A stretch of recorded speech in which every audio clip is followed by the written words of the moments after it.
উন্নত সবাই চাকরি খোঁজে, কিন্তু যারা ইতিহাস বদলাতে চায় তারা বেছে নেয় উদ্যোক্তার জীবন।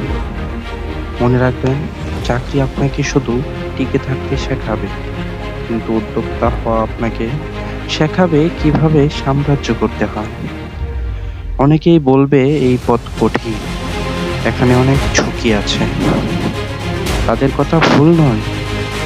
এই পথে নামলে আপনার সবচেয়ে বড় হাতিয়ার হবে কঠোর পরিশ্রম আর অদম্য ধৈর্য। যখন অন্যরা ঘুমাবে, আপনাকে তখন কাজ করতে হবে। যখন অন্যরা হাল ছেড়ে দেবে, আপনাকে তখন নতুন করে শুরু করার সাহস রাখতে হবে।